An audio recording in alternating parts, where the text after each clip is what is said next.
What if I told you maths ability is not actually about talent? It's more about exposure, pace, feeling safe, and of course, practice. Most people don't fail maths. Maths fails them. Let me say this clearly. If you think you're bad at maths, you're almost certainly wrong. Most people who believe they're bad at maths didn't struggle because they weren't capable. They struggled because they were either rushed, felt compared, were embarrassed, or were taught to memorize instead of understand. Maths is the only subject where people proudly say, "I'm just not a maths person," as if it's a personality trait. No one says, "I'm just not a reading person," after struggling in year 3.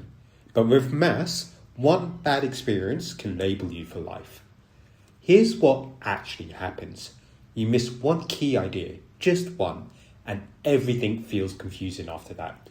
You start to fall behind, the class moves ahead, you don't know what the teacher's saying, and instead of asking for help, you just try speed up.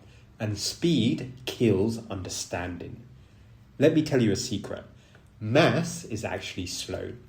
Real maths happens when you pause, when you ask why, when you understand what's going on, when you look at your mistakes and sit with them and figure out what happened. The best mathematicians aren't fast, they're patient.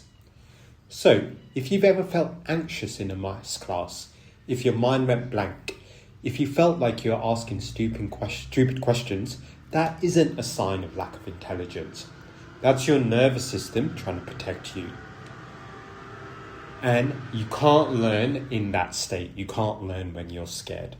Maths isn't about being clever. It's actually about being curious. And curiosity dies when you're being rushed or when you're being judged.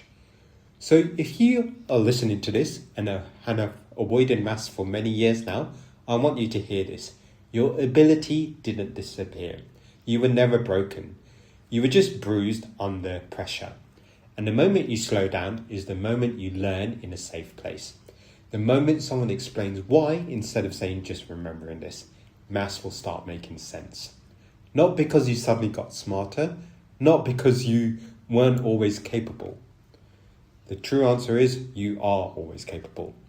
If this resonates with you, maybe it's time to stop and say, I'm not bad at maths. I'm learning or relearning how to learn it properly. I hope you enjoyed this video. See you in the next one.